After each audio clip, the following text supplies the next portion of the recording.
You can make your writing far more enjoyable if you learn how to be concise. Now, there isn't any big neuroscience or psychological reason for this one beyond cognitive load stuff.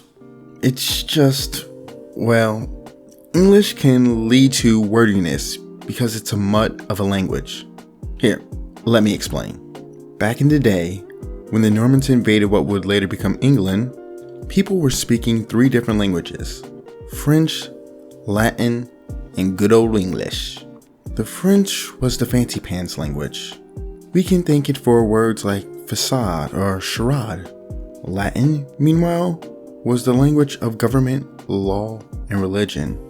It's where words like felony, perjury, plaintiff, and attorney come from. The Normans started mingling with the English folk, and they ended up speaking a mishmash of words. They used an Anglo-Saxon word alongside a French or Latin word, just to make sure everyone understood them or thought they sounded smart. Then Gutenberg came along with his fancy printing press, and next thing you know, we're locked in on a bunch of redundant words. These bugs can trip writers up, but I have some tips for you to help you keep your writing clean and efficient. 1. Choose short, simple words when possible. English is a wild mix of languages. That's cool, but it can make us sound like we're trying too hard. Keep it simple and pick shorter words. They can pack a punch, and everyone gets them. 2. Avoid throat clearing. You know when you say unnecessary stuff before you drop some news? Yeah, don't do that in writing.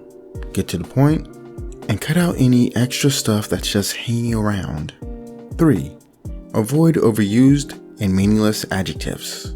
Words like romantic and unique have been used so much, they're like that old pair of socks you should have thrown out years ago. Go for fresh words that make your reader sit up and take notice. Besides, in these cases, you're describing the feeling, not the thing. Focus on the thing you're talking about, not how it makes you feel. It makes your writing more vivid and grounded. 4. Ditch the filler words and redundant adjectives. You know those words you throw in when you're chatting like very, really, or just. Drop those. You're not adding anything, and they're taking up space. 5. Opt for strong verbs over adverbs. For example, rather than saying ran quickly, why not darted? It's shorter and it's got more oomph. 6. Avoid degree adverbs.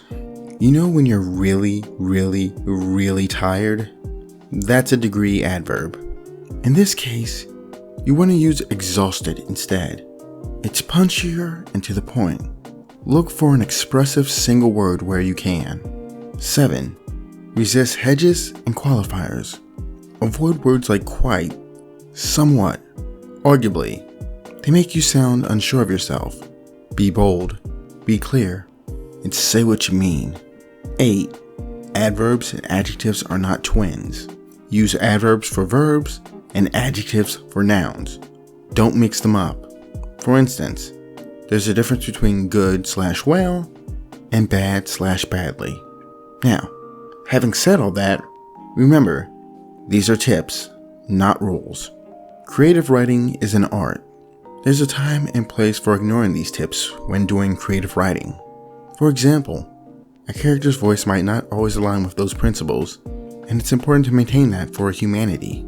Or maybe you're trying to establish a certain mood or tone. Heck, maybe you're writing for children, where repetition and overusing words is for the best. When it comes to stuff like this, you should be willing to break away from these guidelines. Just break stuff with awareness and intent.